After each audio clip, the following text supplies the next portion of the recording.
一服差し上げます。ichi-go, ichi-e.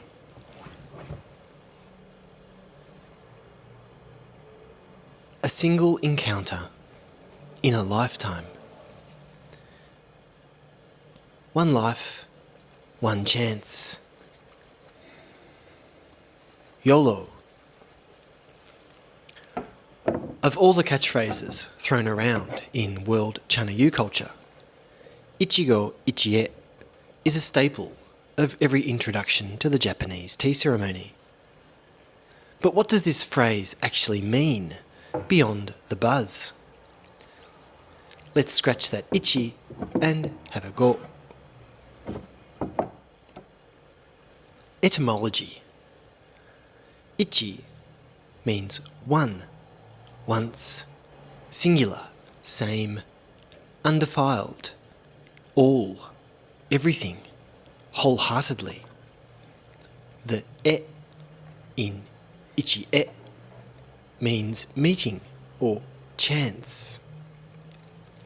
The character depicts a boiling cauldron with a lid fitting its mouth, symbolising a perfect meeting. The go in ichi-go is composed of two parts. The left side signifies orderly, systematic, punctuated, or divided by time. The right side represents the moon. Together, they signify a celestial cycle, a lifespan. Importantly, ichi-go has been embraced as a Buddhist term of cosmic significance.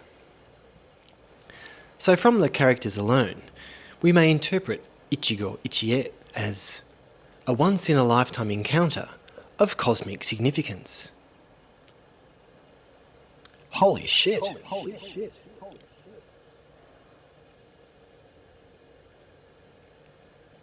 Phrase origin.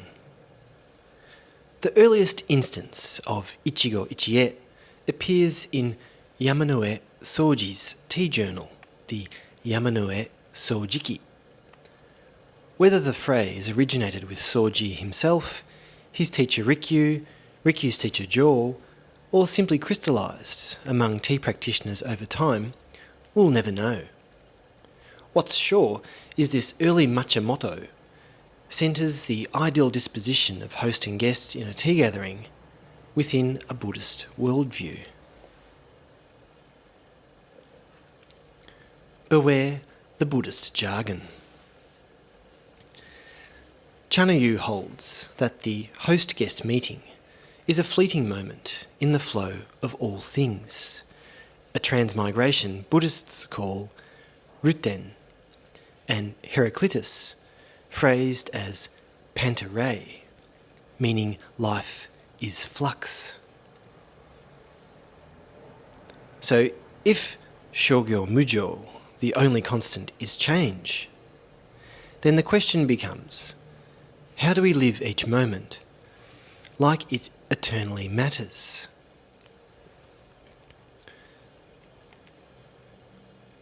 This problem resonates with existentialism, where meaning is not given, it's chosen again and again in the face of dizzying freedom. In a world without meaning handed to you, authenticity is refusing to narrow the bounds of one's thoughts or actions in response to societal pressures. Being your best is being fully present. That is to say, open your eyes, smell the flowers, and own your shit. Over and over again. But why rock up as your best self right here, right now? Why do your best? Because a singular moment within infinite time holds infinite value.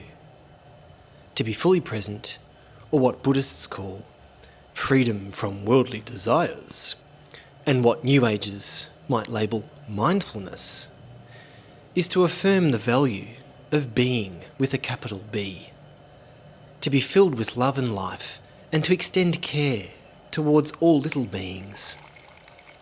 It's a pretty awesome way to be. So here we are. Life is flux.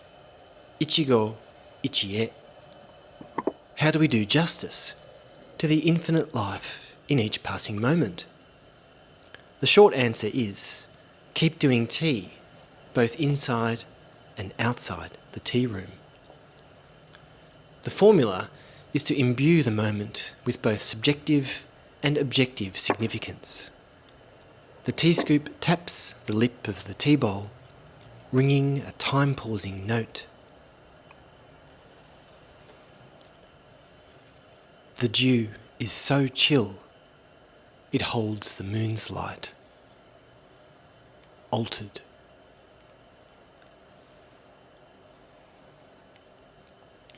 Receipts in the records. Mr. Yamanoue Sōji's journal, the Yamanoue Sōji-ki, is a detailed compendium of annotated lists of utensils and teachings that trace back to Murata Jukō, the godfather of wabi, and passed down to his adopted heir, Murata Sōju, then to Torii Insetsu, Takeno Jōō, and Sen Rikyū, before finally coming to Rikyū's student and fellow Sakai merchant, Yamanoue Sōji. Among its many teachings is a section called Points of Attention for Practitioners of Tea, where ichi-go, ichi-e shows up in point 10 of list 2. Concerning the manner as a guest, attention should be given to building a unified gathering. Overall, from the moment you enter the garden pathway until you leave, regardless of whether it's a morning or evening gathering, hold the host in the utmost respect, embracing the spirit that this encounter will occur but once in your life. Mr. Yamanoue's words are not as succinct as the snappy 4-character phrase we have today. His Japanese reads, Ichi-go ni ichido no e no yōni, in the spirit that this meeting will occur but once in your lifetime. It wasn't until much, much later, in the mid-19th century, that we have documented evidence of ichi-go, ichi-e in its 4-character compound form. This was articulated by Naosuke, Prime Minister of Japan under the Tokugawa shogunate, in his work titled Collected Notes on the Chanoyu Gathering, or Chanoyu Ichi-e Shū. The gathering in Chanoyu is often referred to as a single encounter in a lifetime, ichi-go, ichi-e.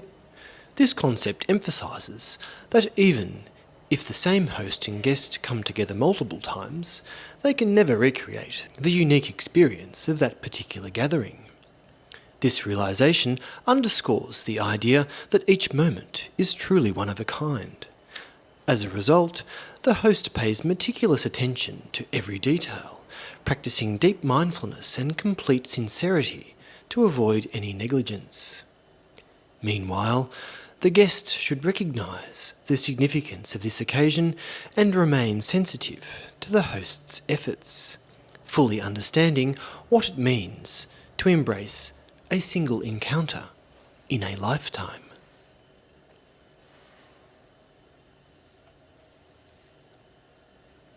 My own teacher explained ichi-go, ichi-e to me in much the same way.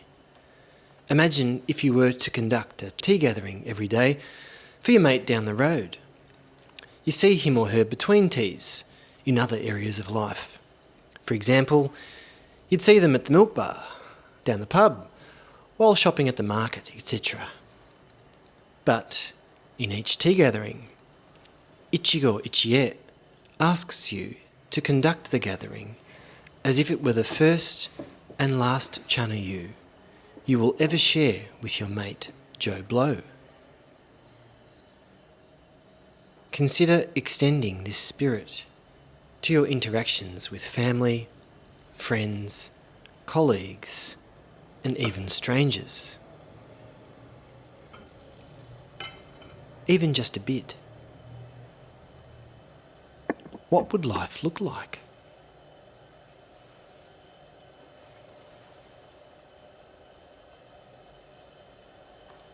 Not another hospitality avalanche. It's natural to want to mark a tea gathering with some sort of novelty. Some people hear ichi-go, ichi-e as a call to pull out all the stops, flaunt rare utensils, create complex menus, don exquisite kimono, a once-in-a-lifetime extravaganza. But overdoing hospitality often backfires. No guest is super happy to suffer a hospitality deluge for the sake of ichi-go, ichi-e. Guests feel overwhelmed, hosts burn out, and the spirit of the gathering is buried under sheer effort and false sentiment. Instead, take it easy, but not too easy. Strike a balance. A tea gathering should feel alive and effortless, like the wind in the pines rising from the fire under the kettle. Sen Rikyū warned, Chanoyu is always in danger of becoming like the decorative costumes of court musicians. You should perform with paucity in all things. Part of the reason tea gatherings have become rare today is the pressure so many hosts feel to live up to glossy magazine spreads or tea school demonstrations, events backed by teams of helpers you and I simply don't have. The true measure of hospitality is not excess, but sincerity. Keep it simple. Keep it real. Let spaciousness carry the moment instead of spectacle.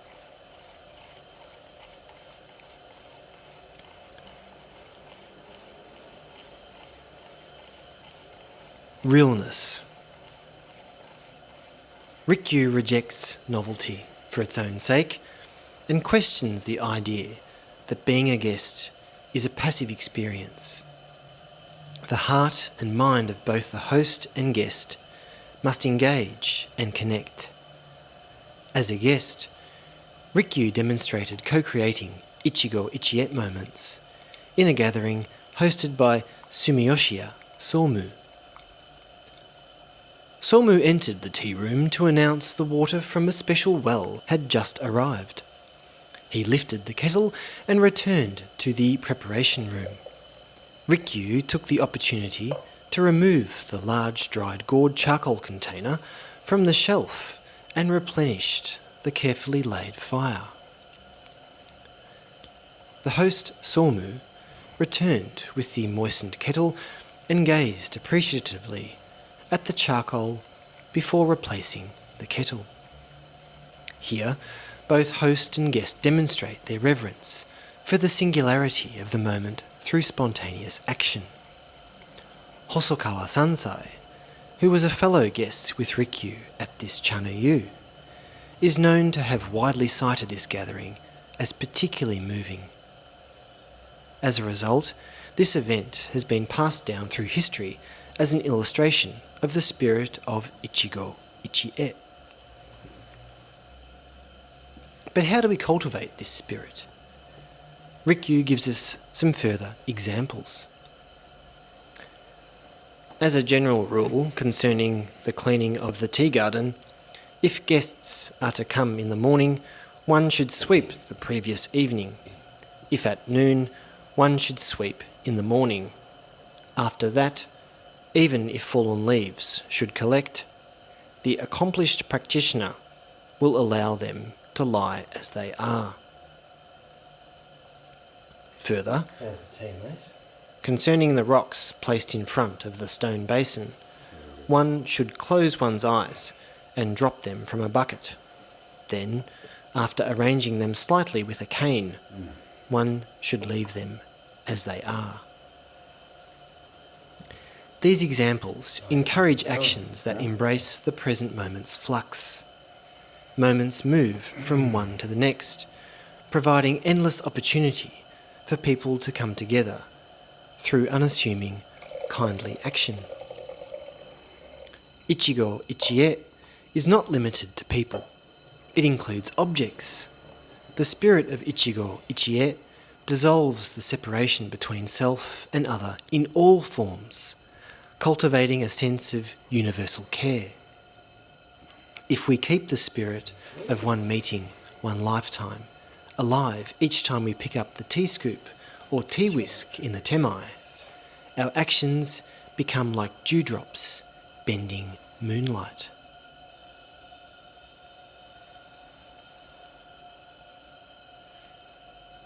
When you place and part from your objects of art, the feeling should be like parting from your lover, tender longing for the other.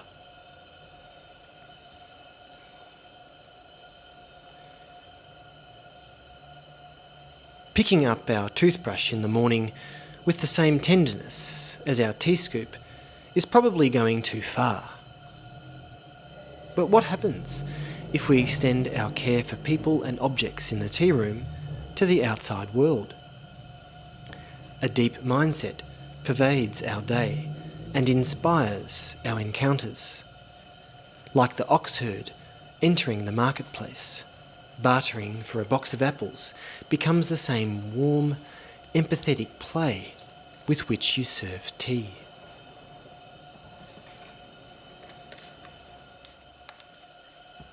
Borders. What's up with that? A word of caution before I go. Welcoming everyone in the spirit of Ichi-go, Ichi-e does not mean your door must always be open. Your kettle is ready for tea, but not everyone is a potential companion for tea. If a certain person can't drop their personal convictions and conceptual baggage to at least sit in silent respect, maybe the best tea you serve that day is none at all. Ichi-go, Ichi-e therefore comes with the qualifier. I welcome everyone, but my door is not always open.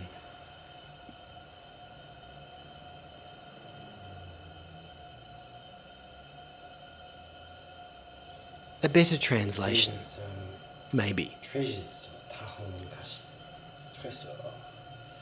In this sense, Ichi-go, Ichi-e insists that your attitude towards people, things, and the present moment colours all your encounters past, present, and future. It is therefore best translated as one encounter for all time.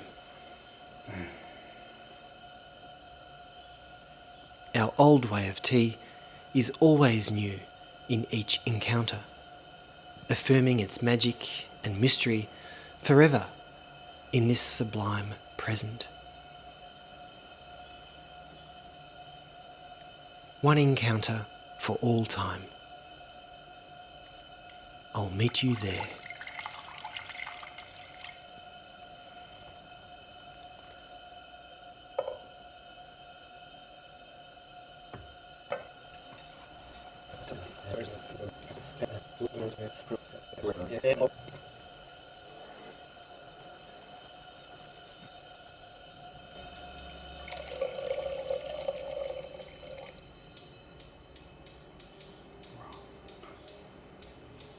Yeah, the way the sound changes is pretty impressive, isn't it? It cuts through and you get back to that silence again.